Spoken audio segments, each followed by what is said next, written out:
Creating a basic floor in Revit involves a few simple steps. Here's a step-by-step guide. Open Revit. Open the Revit software on your computer. You'll usually start with a new project or an existing one. Select a level. In the project, select the level where you want to create the floor. Levels represent different heights or floors in your building. Activate Floor Tool. Find the Architecture tab on the ribbon at the top of the screen.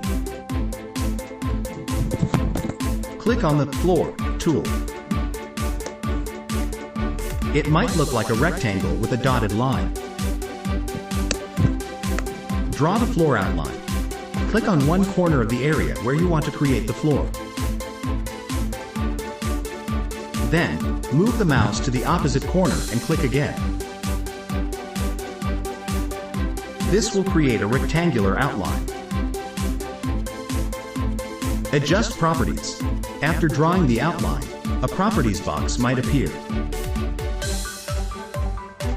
You can change the thickness, height, and other properties of the floor if needed. Finish sketching. Click the check mark or press the ESC key to finish sketching the floor's outline. Review and edit.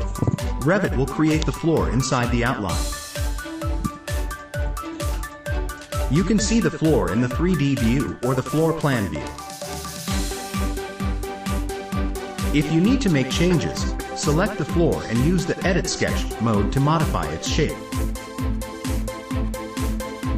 Apply finishes. Optional. You can add finishes like floor coverings, tiles, carpet to your floor. These can be added using the Floor Finish tool or by adjusting the floor's material properties.